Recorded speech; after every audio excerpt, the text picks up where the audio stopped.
नमस्कार. महाराष्ट्राच्या राजकारणात सध्या वेगवेगळे वारे वाहताना दिसत आहेत. त्यात दिल्लीचे वारे आहेत, महाराष्ट्रातले मतलबी वारे आहेत. एकंदरीत या महाराष्ट्राच्या राजकारणात सध्या वाऱ्यावरची वरात आपल्याला दिसते आहे. पण कितीही वारे वाहत असले, किती वादळ आली तरी महाराष्ट्राच्या राजकारणातले ठाकरी वारे जे आहेत ते काही हटत नाहीत आणि ते काही थंड पडत नाहीत. असं एकंदर चित्र आहे. ते कायम आहेत. वादळं येतील, लाटा येतील, पण ठाकरी वाऱ्यांना कधी अंत आपण पाहिला नाही. आज दिल्लीपासून महाराष्ट्रापर्यंत जे राजकारण आहे ते फक्त ठाकरे या नावाभोवतीच इतक्या वर्षानंतर फिरताना दिसत आहे. आणि आता आपण ठाकरी वारे संपवायचीच ह्या अशा पद्धतीच्या वल्गना आणि भाषाही सुरू आहेत. या सगळ्यांवर चर्चा करण्यासाठी आज आपल्याकडे शिवसेनेचे पक्षप्रमुख माननीय उद्धव ठाकरे हे आलेले आहेत. देशाचं राजकारण, महाराष्ट्राचं राजकारण, ठाकरी वारे, ठाकरी ब्रँड हे सध्या जे शब्द सुरू आहेत महाराष्ट्राच्या राजकारणामध्ये इतक्या वर्षानंतर सुद्धा, आपण त्याच्यावर या सगळ्या विषयांवर आज माननीय उद्धव साहेबांशी चर्चा करू. आणि तुम्हाला माहिती आहे की ते अत्यंत मोकळेपणानं प्रत्येक प्रश्नाची उत्तरं देतात, कोणताही प्रश्न टाळत नाहीत. ही त्यांची खासियत आहे. मी माननीय उद्धव साहेबांचं स्वागत करतो. उद्धवजी नमस्कार. जय महाराष्ट्र. उद्धवजी, महाराष्ट्रात आणि देशामध्ये प्रचंड घडामोडी सुरू आहेत. जरी या घडामोडी आज दिसत नसल्या तरी जशा भूगर्भात काही हालचाली सुरू असतात किंवा पडद्यामागे काहीतरी नवीन पटकथा लिहिली जात असते, अशा पद्धतीच्या हालचाली या महाराष्ट्रात आणि या राज्याच्या बाहेर सुरू आहेत. आणि आज तुम्ही या पार्श्वभूमीवर किमान 2 वर्षांनी मला असं वाटतं आपण भेटतो आहोत मुलाखतीसाठी आणि मन की बात जी आहे ही आपण व्यक्त करणार आहात. आज तुमच्या मनामध्ये काय भावना आहेत जी महाराष्ट्रात किंवा देशात जी तुम्ही पाहताय, मी तुमच्या मनातली बात काय आहे? तुम्ही मगाशी जो उल्लेख केला वेगवेगळ्या प्रकारचे वारे, होय, आता या वाऱ्यांमध्ये काही गॅसचे फुगे पण आहेत जे काही काळ वर जातात आणि मग गॅस गेलं की खाली पडतात. असे गॅसचे फुगे जे काय तरंगतात सध्या ते म्हणजे काय वारे नाही आहेत. आणि तुम्ही जो ठाकरे वाऱ्यांचा विषय काढला तर ठाकरे हे वारे नाही आहेत. आमची पाळं मुळं ही गेल्या कित्येक पिढ्यांपासून महाराष्ट्राच्या मातीमध्ये रुजलेली आहेत, खोलवर गेलेली आहेत. अगदी जास्त पिढ्यांचा उल्लेख नाही केला तरी माझ्या आजोबांपासून, त्यांच्यानंतर शिवसेना प्रमुख मी आहे, आदित्य आहे, आता सोबत राज आलेला आहे. सर्वदा ठाकरे म्हणजे एक संघर्ष, आणि हा संघर्ष मतलबी वाऱ्यांसाठी नाही तर समाजाच्या हितासाठी आम्ही करत आलोत. त्याच्यामुळे आम्ही सत्तेत किती काळ राहिलो यापेक्षा सत्तेच्या विरोधात म्हणण्यापेक्षा जे काही अनिष्ट आहे त्याच्या विरोधात आम्ही संघर्ष करत आलो. आणि म्हणूनच हा जो काही ठाकरे ब्रँड म्हणा, हा आम्ही नाही बनवलेला, हा लोकांनी स्वीकारलेला आहे. कारण त्यांना माहिती आहे की ठाकरे हे प्रामाणिक आहेत, स्वार्थी नाहीत, आपल्यासाठी लढणार आहेत, आपल्या व्यथा आणि ज्या काही वेदना आहेत त्यांना वाचा फोडणार आहेत, अगदी निर्भीडपणे वाचा फोडणार आहेत. म्हणून आज महाराष्ट्रातली जनता इतके वर्ष ही आमच्यासोबत राहिलेली आहे. पण हा जो ब्रँड आपण म्हणतोय, ठाकरे ब्रँड हा शब्द फार इंटरेस्टिंग आहे. जगामध्ये अनेक मोठे मोठे ब्रँड व्यवसायात, व्यापारात, उत्पादनात येतात आणि मग ते ब्रँड एकमेकांना संपवण्यासाठी संघर्ष करतात. पण तरी हा ठाकरे ब्रँड या देशाच्या राजकारणामध्ये 50 वर्षापेक्षा जास्त काळ टिकून राहिला. तो नुसता ब्रँड नाही तर ठाकरे म्हणजे महाराष्ट्राची आणि मराठी माणसाची आणि अर्थातच हिंदू अस्मितेची ओळख आहे. तर ही ओळख पुसून टाकण्याचा जो कोण प्रयत्न करेल, आजपर्यंत अनेक आले आणि अनेक गेले, पुसू इच्छिणारे पुसले गेले किंवा जनतेने पण असं काय आहे ठाकरे ब्रँड मध्ये? आता ते मी कसं सांगू? ही तुमची तिसरी पिढी हा ब्रँड घेऊन राजकारणात आणि समाजकारणामध्ये आहे. ते आम्ही कसं सांगणार? हे जनतेने सांगायला पाहिजे. आता आज तर माझ्याकडे काहीच नाहीये तरी सुद्धा कुठेही गेलो तरी अत्यंत प्रेमाने आणि आपुलकीने लोक स्वागत करतात, बोलायला येतात, जे काही घडते त्याच्याबद्दल संताप व्यक्त करतात, हळहळ व्यक्त करतात. आणि काही झालं तरी आम्ही तुमच्या सोबत आहोत. पण हा ब्रँड संपवण्यासाठी आज दिल्लीपासून काही बँड वाजतायत, महाराष्ट्रापर्यंत अनेक लोक कामाला लागलेले आहेत की आता हा ब्रँड आम्ही संपवणारच. याचं कारण त्यांना आपल्याशिवाय देशात कोणतंच नाव नको आहे. हा, म्हणजे लोकशाही अगदी आहे. स्वतःची तुलना ते देवाबरोबर पण करायला लागलेत. देवा म्हणजे देवा भाऊ की प्रत्यक्ष नाही, देव? जे करतात ते लोकांना माहिती आहे बरं. की ते स्वतःची तुलना देवाबरोबर करायला लागलेत. आता अशा लोकांशी काय आपण त्यांच्याशी काय बोलायचं? हो. हे काळाच्या ओघात येतात, काळाच्या ओघात जातात. म्हणजे जसं पावसाळ्यात गांडूळ येतात हा, आणि तसं काय म्हणा तुम्ही. आपली जी परंपरा आहे त्या परंपरेला जर कोणी मानत नसेल तर ती परंपरा सुद्धा त्यांना मानणार नाही. उद्धव साहेब, आज मगाशी आपण म्हणालात की आज माझ्याकडे काय आहे. बरोबर आहे, आज आपण सत्तेवर नाही आहात. एक कोंडी करण्याचा राजकीय दृष्ट्या आपला प्रयत्न होतो आहे. म्हटलं तर जो ब्रँड आहे ठाकरेंचा शिवसेना, तोही त्या अर्थानं लौकिक अर्थानं आपल्याकडे नाही. आपलं चिन्ह आपल्याकडे नाही. म्हणजेच ज्यांच्याकडे काही नाही आणि जे पोकळ आहेत त्यांना ठाकरे ब्रँडची मदत लागते आहे. हेच ठाकरे ब्रँडचं वैशिष्ट्य आहे. होय. कारण स्वतः पोकळ आहेत, काहीच नाही त्यांच्याकडे, काही निर्माण कधीच केलेलं नाही. त्यांच्याकडनं कधीही कोणताही आदर्श कोणत्याही क्षेत्रात उभा केला गेलाच नाही. भले 100 वर्ष झाली असतील त्यांना किंवा आणखीन काही वर्ष झाली असतील, पण तुम्ही जनतेला किंवा राज्याला दिलं काय, समाजाला दिलं काय?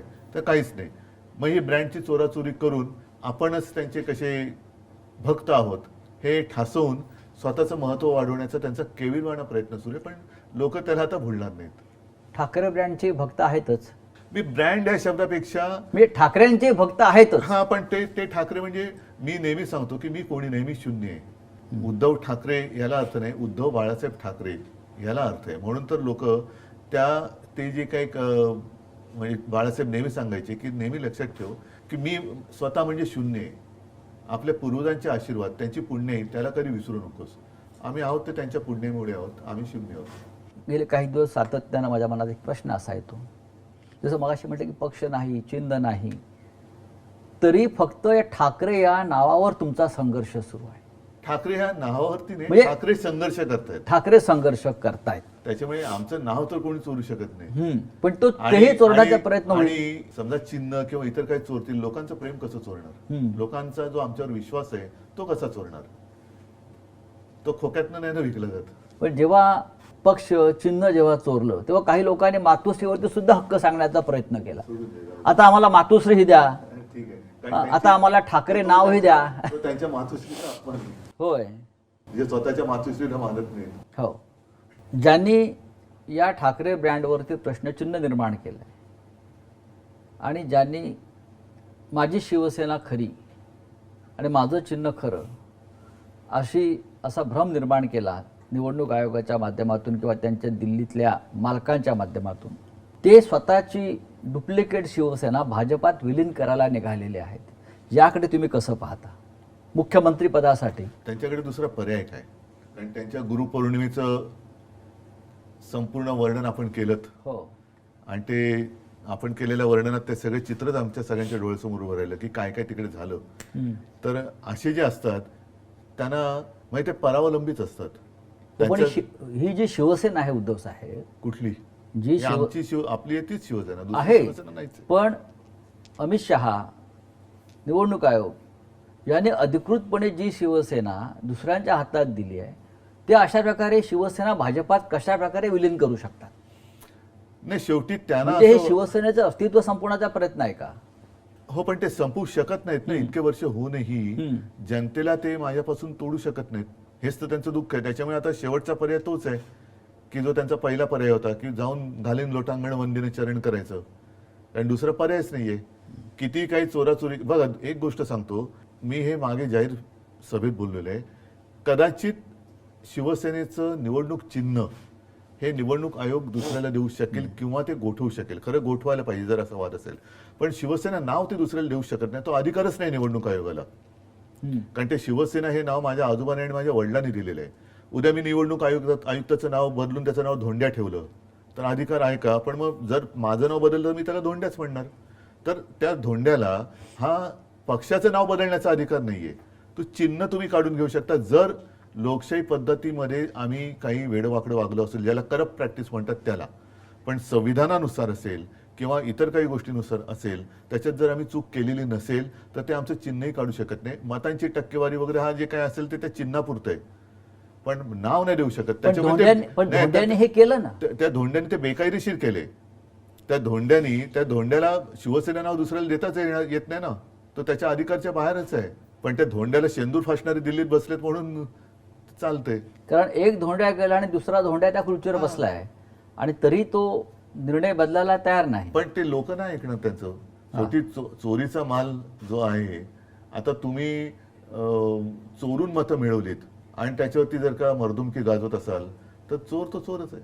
उद्धव साहेब, गेल्या वर्षभरात राज्यात आणि देशामध्ये अनेक घडामोडी घडल्या म्हणा, उलटापालटी झाल्या म्हणा. लोकसभेच्या निवडणुका होऊन 1 वर्ष झालं. या 1 वर्षात सुद्धा बऱ्याच घडामोडी देशात आपण घडताना पाहिल्या. मुख्य म्हणजे 1 वर्षापूर्वी नरेंद्र मोदींनी लोकसभेतलं बहुमत गमावलं.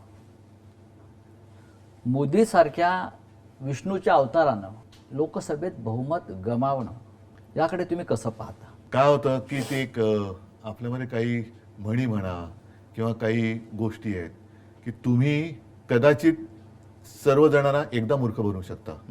एकाला तुम्ही सर्वदा मूर्ख बनवू शकाल, पण सर्वांना सर्व काळ मूर्ख बनवू शकत नाही.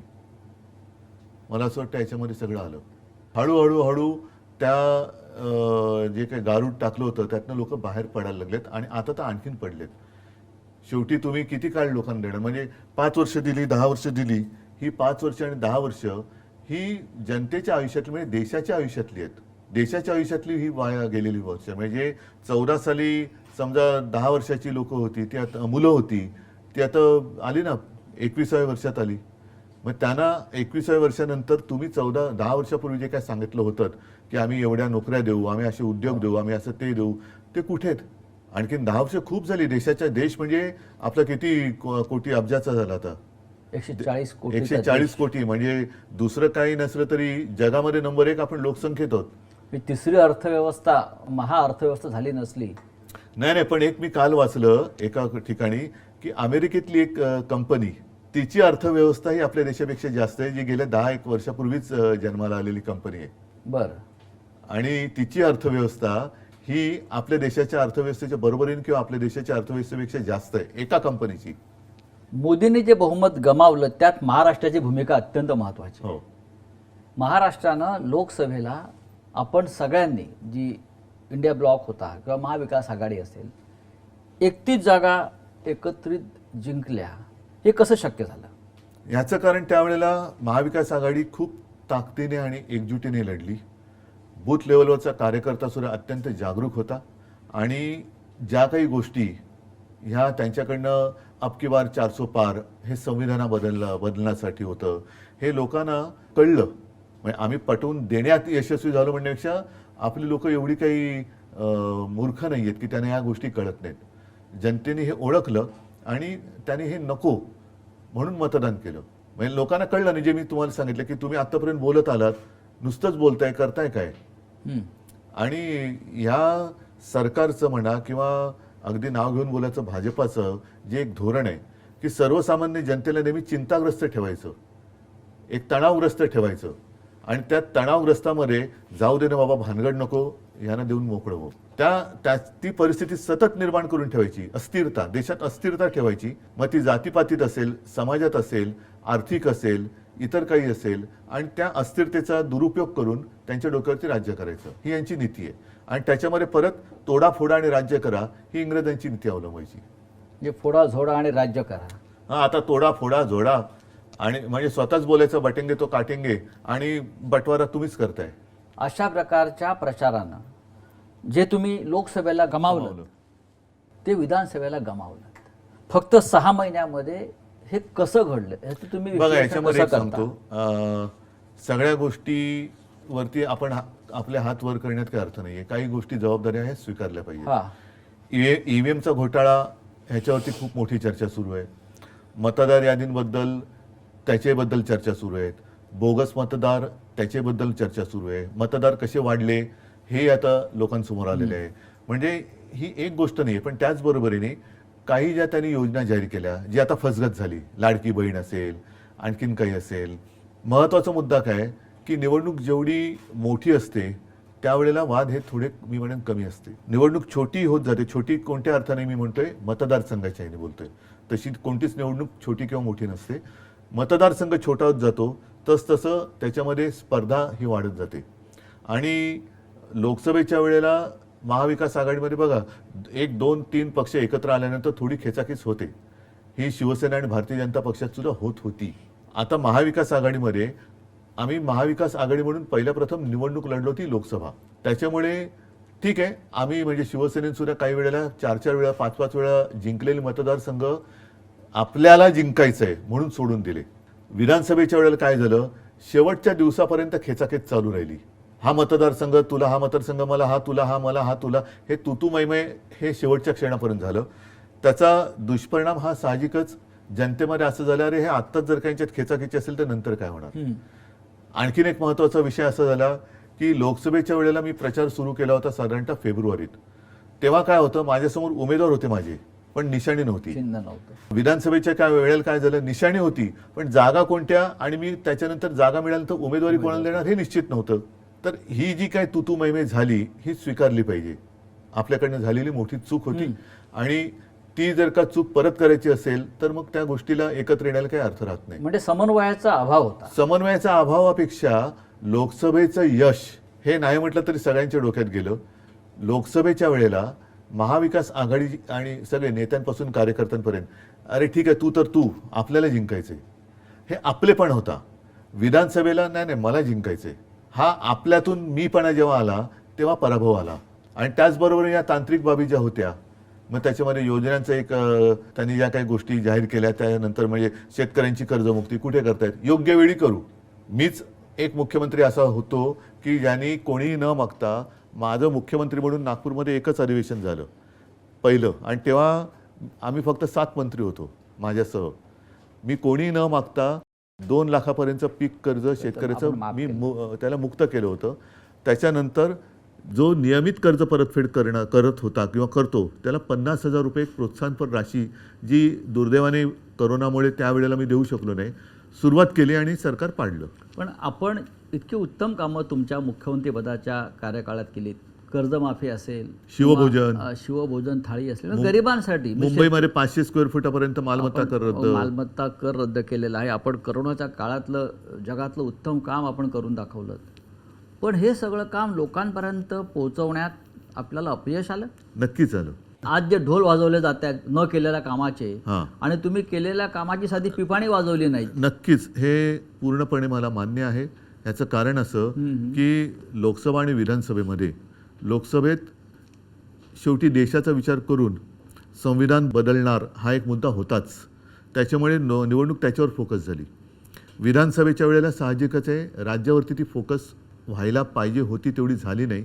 राज्यात विधानसभेच्या निवडणुकीत अत्यंत प्रतिकूल काळामध्ये आपण सरकार यशस्वीपणाने चालवून दाखवलं. करोनासारखं भयानक संकट, जे मी कोणाला कमी लेखत नाही, पण तेव्हा हे सगळे चॅनलमधनं आणि मीडियातनं आलेले फोटो आहेत की गंगेमध्ये कशी प्रेतं वाहत होती, गुजरातमध्ये कशा सार्वजनिक चिता पेटलेल्या होत्या. या सगळ्या याच्यामध्ये महाराष्ट्रामध्ये जनतेच्या आणि प्रशासनाच्या सहकार्यामुळे अशी गंभीर परिस्थिती उद्भवू दिली नाही आपण.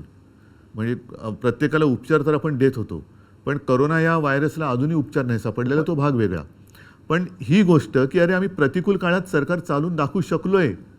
म्हणजे एक तर काय होतं की शिवसेना, काँग्रेस आणि राष्ट्रवादी हे महाविकास आघाडी होईपर्यंत एकमेकांचे कट्टर राजकीय विरोधक होते. आम्ही एकत्र आलो तेच सरकार स्थापन करायला. म्हणजे नेहमी काय होतं की आधी आघाडी होते, आधी युती होते, निवडणूक लढवली जाते, त्याच्यानंतर बहुमत मिळालं तर सरकार स्थापन केलं जातं. आमचा उलटा प्रवास झाला. आम्ही आधी सरकार स्थापन केलं आणि मग निवडणुकीला सामोरे गेलो. त्याच्यामुळे आम्ही एकत्र येऊन चांगल्या पद्धतीने सरकार उत्तम चालवलंय ना. तेच ना, एक आदर्श सरकार आपण तेच मी सांगतोय की आम्ही एकत्र येऊन अत्यंत प्रतिकूल काळात, हा शब्द फार महत्त्वाचा आहे. रेग्युलर याच्यामध्ये ठीक आहे, बाकीच्या याच्यामध्ये सरकार चालवणं हे सुद्धा एक आदर्शपणाने चालवणं हे कठीण काम आहे. पण प्रतिकूल काळात म्हणजे कशाचंही ना केंद्र सरकारचा तसा म्हणावा तसा पाठिंबा होता, ना अर्थव्यवस्थेचं गाडं रुळावरती होतं. त्या काळामध्ये अर्थव्यवस्था जी कोणी सांभाळली असेल ते आपल्या शेतकऱ्यांनी सांभाळली.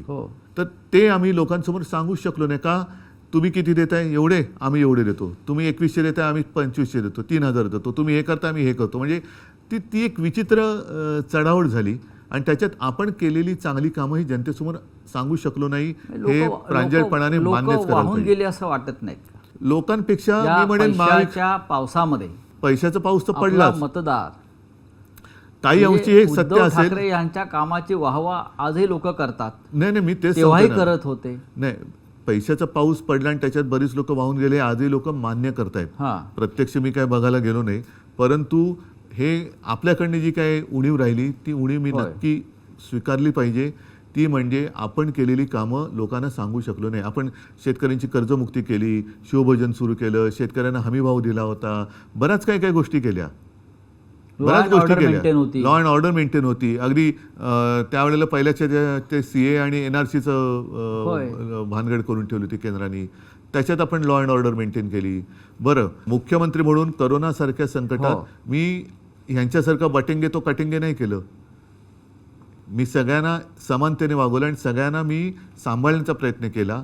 ज्या ज्या वेळेला आवश्यक होतं त्या त्यावेळेला मी स्वतः काही गोष्टींची जबाबदारी घेऊन लोकांसमोर गेलो फेसबुक लाईव्हच्या माध्यमातून आणि जनतेला सांगितलं. आणि जनतेने नाही ते सोडून द्या, जनतेने मला कुटुंबातला एक मानला, आपल्या कुटुंबातला एक ज्यांची मी कधी प्रत्यक्ष भेट घेतलेली नाही अशी लोक मला त्यांच्या कुटुंबातला एक व्यक्ती मानतात. हे याच्यासारखं दुसरं समाधान ते कोणतं, भाग्य ते कोणतं?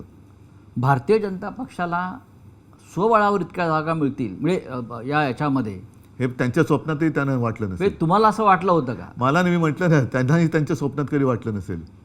भाजप सोडा, पण शिंदे गटाला 50च्या वर जागा मिळाला, हा जादूटोणा आहे की काय आहे? कदाचित त्यांनी डायनोसॉरच कापला असेल. असं कापाकापीतून मतदान होतं असं त्यांना वाटतं. पण कारण अचानक 50च्या वर जागा अशा पक्षाला मिळाव्यात. पहिली गोष्ट एक सांगतो, ह्या जादूटोणा वगैरे या विषयावरती माझा तर काही विश्वास नाही. म्हणजे या भाकड कथा आहे, सध्याच्या आहे, पण त्यातून एकच आहे की त्यांची मानसिकता कळते की दुसऱ्याचं वाईट व्हावं हे त्यांच्या कृत्यातून कळतं. म्हणजे ते रेडा कापला असेल त्यांनी तर त्या रेड्याचा जीव नाहक गेला, त्याच्यामुळे काही घडतंय असा माझा अजिबात विश्वास नाही. पण त्यांच्या कृतीतून त्यांच्या मनातलं जे काळं बेरं आहे ना ते लोकांसमोर येतं. म्हणून त्याला काळी विद्या म्हणतात, कारण त्यांच्या मनातलं जे काळेपण आहे ते लोकांसमोर येतं. पण माझा या भाकड कथेवरती विश्वास नाही. जे निकाल लागले महाराष्ट्रामध्ये, राहुल गांधी म्हणतात, राहुल गांधी एक महत्त्वाचे नेते आहेत, लोकसभेतले विरोधी पक्ष नेते आहेत. ते अनेकदा एखाद्या विषयामध्ये चांगला अभ्यास करून बोलतात आणि पुराव्यासह बोलतात. राहुल गांधींना महाराष्ट्रातल्या विधानसभेचे निकाल हे संशयास्पद वाटत आहेत आणि त्याच्यावर ते देशात आणि देशाबाहेरसुद्धा महाराष्ट्राच्या निकालावर बोलतात की हे संशयास्पद निकाल आहेत. एक गोष्ट लक्षात घेण्यासारखी आहे हां, की महाराष्ट्र विधानसभेचे निकाल लागल्यानंतर एवढं बहुमत मिळालं, 5वी, हो हो, जल्लोष कुठे झाला? अख्खा महाराष्ट्र आनंदाने न्हावून निघायला पाहिजे होता, हो. तो अवाक्ता झाला होता. अजूनही लोकांना, म्हणजे लोक मला अजूनही सांगतात की साहेब, ग्रामीण भागातले लोक, की साहेब आम्ही ठरून तुम्हाला मतदान केलं तरी आमच्या गावामध्ये एवढीच मतं ही मिळूच शकत नाही तुम्हाला, आम्ही सगळ्यांनी ठरवून मतदान केलं होतं. पण काय करणं, म्हणजे एक एक पुरावेच्या पुरावे नष्ट केले जातात, मानले जात नाहीत. मुळामध्ये काय झाले, EVM हा जो विषय आहे तो हॅक होतो नाही होत हा एक भाग वेगळा झाला. पण लोकशाही म्हणजे काय? लोकशाहीमध्ये जर RTIमध्ये मी तुमची माहिती काढू शकतो तर मला माझी पूर्ण माहिती मिळाली पाहिजे ना. होय. पूर्वी जे बॅलेट पेपर होते त्याच्यात मी मतदान कोणाला केलंय, माझं मत कुठे जातंय हे शेवटपर्यंत मला कळत होतं. म्हणजे मी ती बॅलेट पेपरवरती मी मतदान केले, आपणही केलं असणार. उमेदवाराचं नाव यायचं, समोर निशाणी यायची आणि त्या निशाणीवर शिक्का मारल्यावरती तो फोल्ड असा व्हायचा की समजा जर का ती शाई ओली असेल आणि उमटली तर ती उमेदवाराच्या नावावरती, त्याच उमेदवाराच्या नावावरती उमटू शकेल. आणि मला कळायचं की माझं मतदान, मी समजा संजय राऊत तर संजय राऊतनं मतदान केलेलं आहे. आता काय होतंय, मी बटन दाबतो, मशालीचा दिवा पेटतोय, आवाज येतोय, आतमध्ये रिसीट दिसते. आता त्या रिसीटबद्दल सुद्धा लोकांचं म्हणणं आहे की अनेकदा ती पडते नाही पडत हा भाग वेगळा, पण ती रिसीट खाली पडते, माझं वेगळी आणखीन तिसऱ्या ठिकाणी रजिस्टर होते, ते कुठे होते मला कळत नाही आहे. दिवा पेटतोय, आवाज येतोय, रिसीट दिसते ती, पण आत मत जे मोजलं जातं ती रिसीट नाही मोजली जाते. जर का त्याच्यावरती ऑब्जेक्शन घेतलं तर ज्याला आपण सिम्बॉलिक म्हणतो अशा काही मोजक्या रिसीट मोजल्या जातात, पण अन्यथा त्या मोजल्या जात नाहीत. व्हीव्हीपॅटवरचं जे काय आहे ते मोजलं जात नाही. त्याच्यामुळे आत मत रजिस्टर कुठे झाले हे माझा कळण्याचा अधिकार तुम्ही हिरावून घेतलेला. तुम्हाला अजूनही वाटतं की मतदान हे मतपत्रिकेवरच व्हायला पाहिजे? नक्कीच व्हायला पाहिजे. तुम्ही शेवटी एक आहे की का ईव्हीएम का आणलं? वेळ जातो म्हणून. वेळ जातो. मग वेळ मतमोजणीत लागत असेल तर एक महिना निवडणूक प्रक्रिया चालते, तो वेळ का नाही धरत त्याच्यात?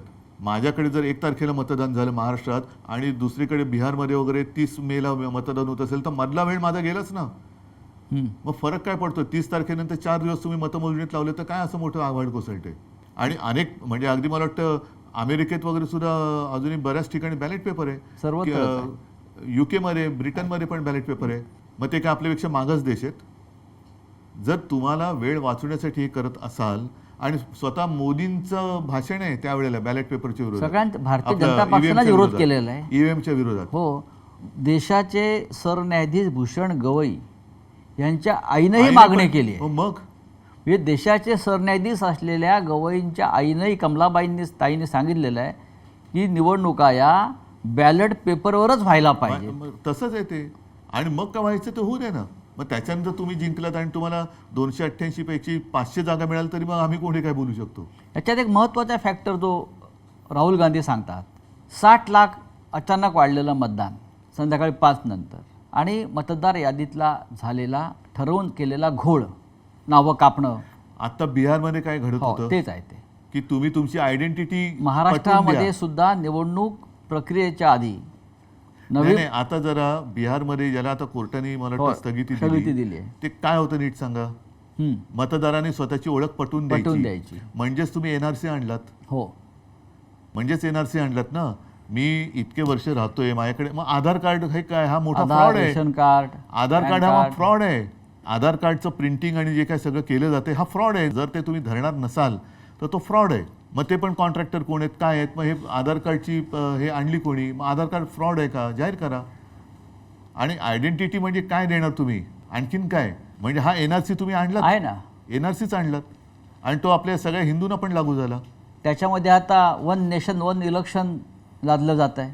ह्यांची संपूर्ण वाटचाली एकाधिकारशाहीकडे चाललेली, हुकुमशाहीकडे चाललेली आहे. सगळं पहिलं आम्हालाही गोंडस वाटलं होतं कारण तेव्हा काश्मीरमध्ये काय त्याला वेगळे पंतप्रधान वगैरे असे ते एक शब्द होता. त्याच्यामुळे आम्ही सुद्धा त्या एका बहकाव्यात आलो. काश्मीरमध्ये 370 कलम काढलं पाहिजे याच्यावरती त्याही वेळेला ठाम होतो. आम्ही पाठिंबा दिला आणि आजही मी ठाम आहे. त्याच्याबद्दल दुमत नाहीये, त्याच्याबद्दल दुमत नाही. पण एक निशाण, एक विधान आणि एक प्रधान. आता 1 नेशन 1 इलेक्शन, मग त्याच्यानंतर 1 नेशन 1 लँग्वेज पण करतील. मग त्याच्यानंतर म्हणजे सगळं काही. बरं, नड्डा बोललेत की देशात एकच पक्ष राहणार, म्हणजे 1 पार्टी, ही एकाधिकारशाही चाललेली आहे. 1 पार्टी 1 इलेक्शन. 1 पार्टी मग नो इलेक्शन होईल. No election. उद्धव साहेब, देशाच्या राजकारणात किंवा आपण महाराष्ट्र बघू, सत्ता आणि पैशाचा अतिरेकी वापर म्हणजे ज्याला टेररिझम सुरू आहे, सत्ता आणि पैशाचा. आणि त्या टेररिझममुळे ज्यांना तुम्ही घडवलं, ज्यांना तुम्ही निवडून आणलं, ज्यांना तुम्ही प्रतिष्ठा आम्ही घडवायचं काम केलं, बेघडवण्याचं काम कोणी केलं ते होय. आधी आमदार खासदार यांना फोडण्याचा प्रयत्न झाला. काँग्रेसचे असतील, राष्ट्रवादी काँग्रेसचे असतील, तुमचे असतील, देशातल्या इतर पक्षाचे असतील. आणि आता पुन्हा एकदा. पण मी काय म्हणतो, मग तुम्ही निवडणुकीचा घाट म्हणजे कशासाठी प्रचार करताय? असंच जर करायचं असेल तर सरळ निवडून आलेले फोडून राज्य स्थापन करा ना. प्रचाराला जाऊच नका. हे सगळं पाहिल्यावर तुम्हाला तुमची लोक जेव्हा निघून जात आहेत, कालपर्यंत माझ्याबरोबर होता, माझ्या बैठकीला होता, कालपर्यंत माझा जय जयकार करत होता, शिवसेना जिंदाबाद म्हणत होता, बाळासाहेब ठाकरे जिंदाबाद म्हणत होता, उद्धव ठाकरे जिंदाबाद म्हणत होता, ते 24 तासात त्यांचं मतपरिवर्तन होतं आणि ते निघून जातात, बळी पडतात मोहाला. हे पाहिल्यावर तुम्हाला राजकारणाचा उबग येतो का? राजकारणाचा उबग, हे जे काय चाललंय या परिस्थितीचा, राजकारणाचा येण्यापेक्षा राजकारण्यांचा येतो. कारण हे राजकारण नाही, हे राजकारण नाही मी म्हणू शकत. हे जसं बाळासाहेब म्हणायचे की गजकरण आहे. ही सत्तेची खाज यानं एवढी सुटते की जेवढं खाजवाल तेवढं कमी. त्याच्यामुळे हे राजकारण नाही, हे गजकरण आहे. आणि त्यांना सत्ता मिळाली ना, केंद्रात मिळाली, राज्यात मिळाली, तरी तुम्ही अगदी तुमच्या सोसायटीची सुद्धा निवडणूक असली तरी माझाच माणूस पाहिजे, दूध संघ असलं तरी माझाच पाहिजे, अमुक सुद्धा माझंच पाहिजे. हे गजकरण आहे. तुम्ही जे त्यानं झाले सत्तेचं गजकरण म्हणा पाहिजे, ते राजकारण नाहीये. तुम्ही कॅमेरा हातात घेऊन जंगलात जाता आणि प्राण्यांचे फोटो काढता. हल्ली नाही जात. ज्यांना आपण जंगली जनावर म्हणतो, हिंस्त्र आणि जंगली याच्यात फरक आहे. पण त्यापेक्षा राजकारणातील लोक अधिक जंगली आणि राजकारणात हिंस्त्र झालेले आहेत. नाही. म्हणून मी म्हटलं ना, जंगली प्राणी म्हणजे हिंस्त्र नाही. हिंस्त्र हे राजकारणी हा असतात, हा जंगली प्राणी नाही. हा हा जंगलात कारण नसताना कोणी कोणावरती हल्ला नाही करत. हम्म. अगदी वाघ, सिंह वगैरे त्यांना भूक लागल्याशिवाय ते शिकार करत नाहीत, कारण तो शेवटी निसर्ग नियम आहे. होय. अदरवाईज ते पण भाजीपाला खाऊन जगत असते, जसं हत्ती खातो किंवा इतर सुद्धा व्हेजिटेरियन प्राणी आहेत. पण वाघाचं जर ती हेच तशी असेल तर तो पुरतीच शिकार करतो. उगाचच असं प्राणी मारून तो फ्रीजमध्ये ठेवत नाही. जसं राजकीय पक्ष हां. सध्या काही म्हणजे जसे करतायत. आता सगळे सत्ता मिळाली तरी सुद्धा आणखीन आमदार घ्या, आणखीन खासदार घ्या, असं वाघ सिंह नाही करत की मारून आज आता एक हरण मारलं तर उद्यासाठी आणखीन एक मारू, कारण त्यांच्याकडे फ्रीज नाहीये. हे काय करतात, हे राजकारण्यांना फोडतात आणि आपले सत्तेच्या शीतकपाटात ठेवून देतात थंड करून. हे जे आउटगोईंग सुरू आहे मोठ्या प्रमाणात, त्याला उपाय काय? काही वेळेला साचलेल्या डबक्याला थोडंसं एक आउटलेट द्यावं लागतं आणि नवीन झरा यावा लागतो. ज्या गोष्टी आपण थोडंसं, मी असं म्हणेन की एखाद्या वेळेला भावनेच्या भरात किंवा प्रेमामुळे आपण करत नाही आणि कळ त्या माणूस अयोग्य आहे, पण काय करणार, तो स्वतःहून जातो आणि त्याची जागा नवीन दुसरा माणूस घेतो. तेव्हा बरं वाटतं की अरे साले बला गेली एक. शिवसेना हा एक विचार होता आणि आहे जो माननीय बाळासाहेब ठाकरे नाही, आत्ता जे आमच्यातनं गेले ते तिकडे जाऊन काय काय दिवे लावतात तुम्ही बघताय. होय त्याच्यामुळे असे हे दिवटे गेलेले बरे ना. होय. आता ते जिकडे गेले तिकडे काय प्रकाश पडतात तो कळतोय तुम्हाला. काय लोहचुंबकाचा असर कमी झाला आहे का? लोक जे चिटकून राहायचे पक्ष म्हणून, विचार म्हणून, ज्याला शिवसेना एक लोहचुंबक आहे असं साहेब अनेकदा म्हटले नाही, पण त्याच्यामध्ये तुम्ही जर बघाल तर सर्वसामान्य जनता आणि साधा कार्यकर्ता, ज्याला बिचारा कधी तो काही मागण्यासाठी माझ्याकडे आलाच नाही ना, शिवसेना प्रमुखांकडे आला होता, त्यांच्या पिढ्यानपिढ्या आज सुद्धा शिवसेनेसोबत आहे. कोण गेलं, ज्यांना काही ओळख नव्हती आणि ज्यांना मोठं केलं ती लोक काही गेली, पण ज्यांनी मोठं केलं ती लोक अजूनही माझ्यासोबत आहेत. आणि तीच खरी शक्ती आहे आणि तीच खरी यांची पोटदुखी आहे की अरे हे अजून संपत कसं नाही. मग ही पोटदुखी अनेकदा अशा पद्धतीनं बाहेर येते. जसं गिरीश महाजनसारखे मंत्री आहेत भाजपचे, ते सातत्यानं त्यांचं एक वक्तव्य असतं की मी शिवसेना जमीनदोस्त करेन. शिवसेना जमिनीचा दोस्तच आहे, हां, म्हणून तर शिवसेना तुम्ही संपू शकत नाहीत, कारण आमचे पाय जमिनीवरती आहेत आणि मुलं जमिनीच्या खाली गेलेत. त्याच्यामुळे आम्ही जमिनीचे दोस्तच आहोत. हां. तुम्ही जमिनीचे शत्रू आहात, म्हणून तुम्ही मुंबईसह सगळी जमीन ही तुमच्या मित्राच्या घशात घालताय. तुम्ही जमीन शत्रू आहात, आम्ही जमीन दोस्ती करणारे दोस्त आहोत. मिंदे म्हणतात दाढीवाले, मी फक्त अर्ध्या दाढीवरून हात फिरवला, तेवढे राहिले नशीब समजा. पूर्ण दाढीवरून हात फिरवला तर काय होईल, कोणा त्यांचं असं ते म्हणतात. म्हणजे आपल्याला आव्हान आहे त्यांचं. जाऊ दे हो. आणि बघा, अर्धा दाढीत इतकी ताकद कोणी निर्माण केली आहे? नाही, मुळामध्ये आता त्यांनी जास्त बोलू नये, आणि लोक त्यांची बिनपाण्याने करतील. राहिल्या अर्धी ती पण काढतील. उद्धवजी, महाराष्ट्रामध्ये अनेक प्रश्न आहेत आणि त्याच्यात हे दाढीचं काय नाही उपयोग करत. हो, प्रश्नांचा डोंगर उभा आहे. आपण स्वतः आजही माजी मुख्यमंत्री आहात, हे राज्य आपण सांभाळलेलं आहे. आपण सभागृहात सुद्धा जाता आजही, पण हल्ली मी बोलत नाही सभागृहात जास्त. आपण का बोलत नाही हा अनेकांना प्रश्न पडला. कारण बोलून काय उपयोग नाही. आपण सभागृहाचे एक सन्माननीय सदस्य आहात, बोलून काय होत नाही. लोकप्रतिनिधी म्हणून आपण अजूनही काम करताय. बरोबर आहे. आणि काल सुद्धा मी निघाल्यावरती मला विचारलं, अरे आम्हाला वाटलं तुम्ही बोलणार. म्हटलं बोलून उपयोग काय.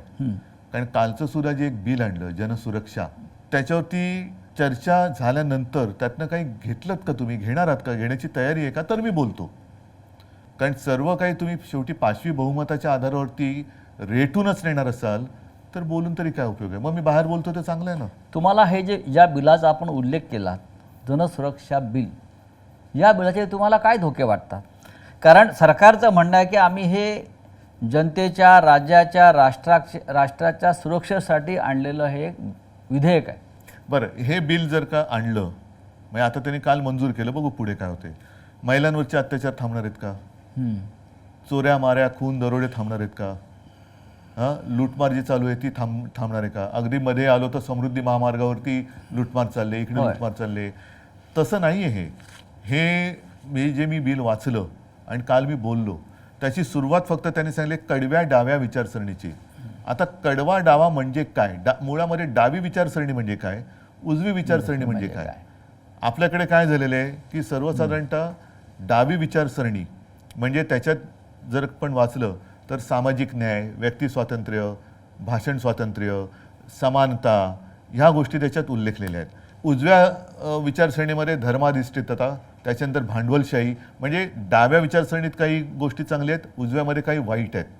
आता आपण वाईट सोडून द्यायला पाहिजे आणि चांगलं घ्यायला पाहिजे. तुम्ही कडवी डावी मग कडवी उजवी नाही आहे का? जर का उजवी विचारसरणी ही धर्मावरती आधारित असेल तर काल तुम्ही पत्रकारांसमोर बोलताना जो विषय बोललो की पेहलगाममधल्या अतिरेक्यांनी धर्म विचारून गोळ्या घातल्या, मग ते कडव्या उजव्या विचारसरणीचे म्हणून त्यांना तुम्ही सोडून देणार आहात का?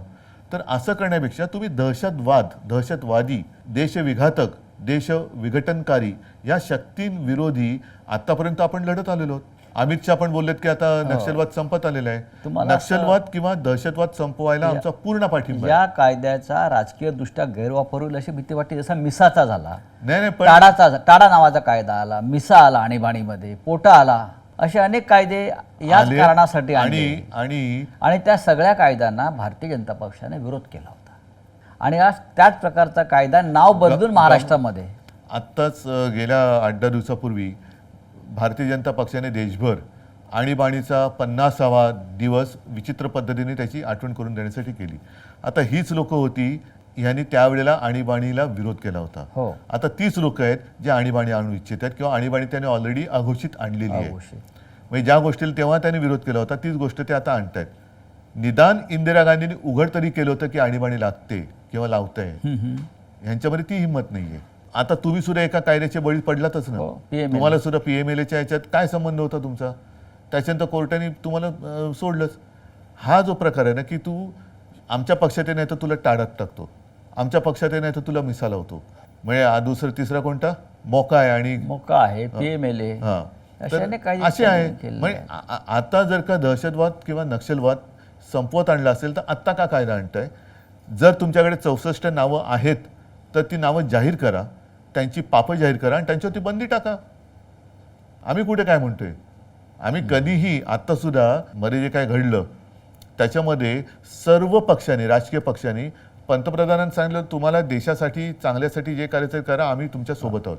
मग तसं आम्ही प्रत्येक वेळेला आत्तापर्यंत नक्षलवाद तुम्ही संपवलं, तिथले जे काही आत्तापर्यंत जेवढे काही पोलीस अधिकारी तिथे ड्युटी करून काही रिटायर झाले असतील, काही कदाचित पोलीस शिपाई, पोलीस अधिकारी त्यांचं बलिदान तिकडे झाले, सीमा सुरक्षा दलाचे जवान असतील, नागरिक असतील, यांनी शौर्याने त्यांचा मुकाबला केला नक्षलवाद्यांचा. हा कायदा तुम्ही आत्ता आणताय, पण त्या लोकांनी त्यांचं शौर्य गाजवलं आणि शौर्य गाजवून त्यांनी तो नक्षलवाद संपवत आणले. उद्धव साहेब, महाराष्ट्रामध्ये गेल्या 3 महिन्यात 675 शेतकऱ्यांनी आत्महत्या केल्या. त्यांची सुरक्षेचा कायदा कुठे? 675 शेतकऱ्यांनी 3 महिन्यात बरं, कर्जबाजारीपणा, नापिकी. एकच तुम्ही आता शेतकऱ्यांचा विषय हा आपण सोडायचा नाही, पण 1-2 वर्षापूर्वी उत्तरेतले शेतकरी रस्त्यावरती उतरले होते, त्यांना सुद्धा नक्षलवादी बोलले होते. मग नक्षलवादी कोण? तुम्ही शेतकरी जो त्याच्या न्याय हक्कासाठी रस्त्यावरती उतरला तो अतिरेकी. त्यांचं म्हणणं होतं की त्या आंदोलनामध्ये दहशतवादी घुसलेले. कुठे आहेत? आता सुद्धा वारीमध्ये अर्बन नक्षल घुसले, तशी कोणीतरी एक अशी आवई म्हणजे भीती निर्माण केली जाते. म्हणजे तुम्हाला हिंदूंचे सण सुद्धा मारायचे आहेत की वारीमध्ये नक्षलवादी घुसलेत म्हणजे वारीमध्ये जाऊ नका. म्हणजे कोणतं हिंदुत्व आहे तुमचं? कोणते राज्य? म्हणजे राज्यातल्या सरकारची तुम्हाला मानसिकता काय दिसते? मानसिकता त्यांची पूर्णपणाने गोंधळलेली आहेत. त्यांना सत्ता जी मिळाली तिचं नेमकं करायचं काय हेच कळत नाहीये. कोणासाठी सत्ता मिळवली? 675 शेतकऱ्यांच्या आत्महत्या या महाराष्ट्रात होतात, देशात त्याची चर्चा होते, जगभरातल्या माध्यमांनी त्याची दखल घेतली. देशात सर्वाधिक शेतकऱ्यांच्या ज्या सर्वाधिक आत्महत्या झाल्या त्याच्यात महाराष्ट्र नंबर 1 आहे. नंबर 1 आहे. म्हणजे महाराष्ट्र गुंतवणुकीत नंबर 1 नाही, महाराष्ट्र रोजगार देण्यात नंबर 1 राहिलेला नाही. महाराष्ट्राची घसरण अनेक कायदा सुव्यवस्थेत झालेली आहे, पण शेतकऱ्यांच्या आत्महत्येमध्ये जर महाराष्ट्र नंबर 1 असेल तर या सरकारविरुद्ध विरोधी पक्ष रान का उठवत नाही? बघा, निवडणुकीच्या आधी तर आम्ही रान पेटवलं होतं, ज्याचा परिणाम चांगला लोकसभेत आला. त्याच्यानंतर आता असं झालेलं आहे की नाही म्हटलं तरी सगळेच जण अवाक झाले की अरे एवढं वातावरण सगळं दिसताना असा निकाल लागू कसा शकला. त्याच्यामुळे सगळेच राजकीय पक्ष हे अवाक झालेत, जनता सुद्धा अवाक झालेली आहे की असं घडलं कसं. आता तो जो काही एक धक्का होता, नक्कीच धक्का होता. म्हणजे जे जिंकले त्यांनाही विजयाचा धक्का होता आणि आम्हाला सुद्धा पराभवाचा धक्का होता. साहजिकच आहे, धक्का म्हटल्यानंतर त्यातून थोडंसं सावरणं हे गरजेचं असतं.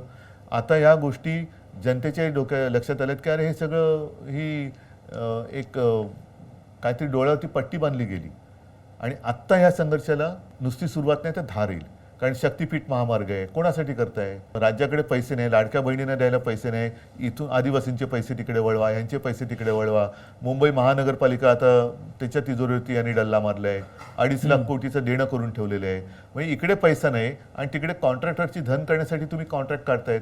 शेतकऱ्यांची शेती म्हणजे आत्महत्या करणाऱ्या शेतकऱ्याला पैसे द्यायला यांच्याकडे पैसे नाहीत, पण शेतीतनं जाणारा रस्ता करणाऱ्या कॉन्ट्रॅक्टरला देण्यासाठी यांच्याकडे पैसे आहेत. म्हणजे ठेकेदारांसाठी चालवलं राज्य आहे. ठेकेदारांचं सरकार आहे. प्रचंड भ्रष्टाचार तुम्हाला दिसतोय. खड्डे पडतात रस्त्यावरती, पूल पडतायत. काल परवाकडे गुजरात मधला पूल पडला. म्हणजे भ्रष्टाचाराचे वेगळे वेगळे नमुने तुम्हाला या राज्यात दिसतात. महामेरू आहे ते. त्याच्यानंतर ठेकेदारीचं राज्य सुरू झालेलं आहे. या सगळ्या परिस्थितीमध्ये सुद्धा महाराष्ट्रात जातीपातीचं राजकारण आजही कायम आहे किंवा ते ठेवलं जात आहे. महाराष्ट्र जातीत फाडला जावा आणि त्यानंतर ही फोडाफोडी करून आपलं राज्य कायम ठेवावं, ही भूमिका या राज्यकर्त्यांची आहे. दुसरं करू काय शकतात ते? मी जे बोललो ना की लोकांच्या घराच्या होळ्या पेटवायच्या आणि त्याच्यावरती आपल्या पोळ्या भाजायच्या.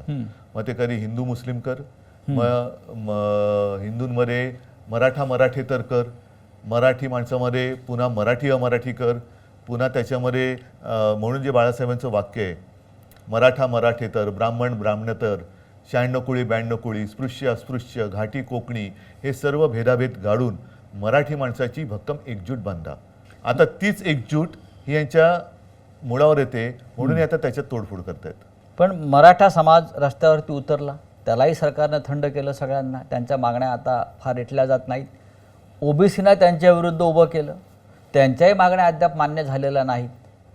मग ह्या सगळ्याचं शेवटी समाजात ही भेदाभेदी करून राजकारण करायचं, निवडणुका लढायच्या आणि निवडणुका आल्यावरती सगळ्यांना विसरायचं, हे कुठपर्यंत चालणार? हे खरं थोडं विस्ताराने बोलण्याची गरज आहे. छत्रपती शिवाजी महाराजांचे 12 किल्ले, ऐतिहासिक 12 किल्ले युनेस्कोच्या जागतिक वारसा यादीमध्ये आले. याकडे तुम्ही कसं पाहता? नक्कीच अभिमानाची गोष्ट आहे आणि त्यासाठी साहजिकच आहे आपलंही सरकार काम करत होतं. मी त्याच्यात कोणाचाही कमीपणा देत नाहीये. सगळ्यांनी प्रयत्न केले आणि केलेच पाहिजेत. मात्र युनेस्कोने त्या यादीत घेतल्यानंतर तिकडे गेल्यानंतर मात्र त्या किल्ल्यांची दुरावस्था लोकांना दिसता कामा नये. तिकडे चांगलं आपण काम केलं गेलं पाहिजे. मग एक चांगलं आल्यानंतर महाराष्ट्रात काय बघा किंवा ते बघण्यासाठी सरकार काही करू दे, निदान त्यावेळेचं शिवशाही कशी होती आणि कसा आमचा राजा होता, कसा आमचा देव होता, त्यांनी कसं राज्य केलं, कोणत्या प्रतिकूल काळामध्ये त्यांनी लढा दिला आणि हे गड किल्ले कसे बांधले, त्याचा उपयोग कसा करून घेतला. आपण स्वतः त्याचा अभ्यास केला, म्हणूनच मी आपण स्वतः त्याचं सांगतोय. म्हणजे भूगोल आणि इतिहास यांचा सुंदर मिलाफ त्याच्यामध्ये, सुंदर मिलाफ आहे त्याच्यामध्ये. हे सगळे जे किल्ले आहेत असं चढून जायचं म्हटलं तर आज सुद्धा आपण जाऊ शकणार नाही. त्यावेळेला मावळे, छत्रपती शिवाजी महाराज, अगदी जिजामाता सुद्धा कशा काय वरती येत जात असतील. आणि त्याच्यानंतर तिकडनं हे राज्य, आता तेव्हा मोबाईल नव्हते, आता सोशल मीडिया, व्हॉट्सअप ग्रुप वगैरे सगळं पटापट ते जातं सगळीकडे. तेव्हा ना मोबाईल, ना दिवे, ना फोन, ना काही, तरी त्या अशा दुर्गम भागातनं राज्य स्थापन करणं आणि ते चालवणं ही एक अनाकलनीय गोष्ट आहे जी आजपर्यंत आपल्याला कधी कळली नाही आणि आपल्याला कधी ती साधली पण जाणार नाही. का आपण आपला इतिहास विसरत चाललेलो आहोत? इतिहास विसरण्या, इतिहासाचं राजकारण चाललंय. इतिहासाचं नको त्या, म्हणजे इतिहासातल्या नको त्या गोष्टी ज्या आता पुसायला लागलेत ही लोक. नव्याने इतिहास लिहिला जाईल की काय अशी भीती वाटायला लागली.